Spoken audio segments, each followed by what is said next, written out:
இங்க பஸ் இருக்கு. இங்க தான் பஸ் இருக்கு. கண்ணெடு. நான் இப்ப என்ன தப்பு பண்றேன் இப்படி தேடிக்கிட்டு இருக்காங்க?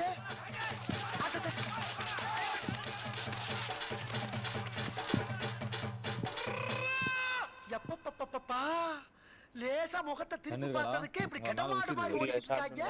உசி இருக்கு. சீக்கிரம். உங்க வீட்ல இருக்கா டிக்கெட்? இல்ல. ஓடி தான் போயிட்டு. உசி இருக்குடா. எத்றோம். இப்போ குறுக்கு போனா ஆப்போசிட் போடா. தான் இருக்கியா?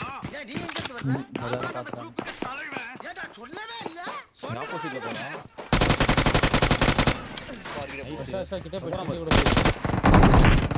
எங்க நின்னு சுத்தி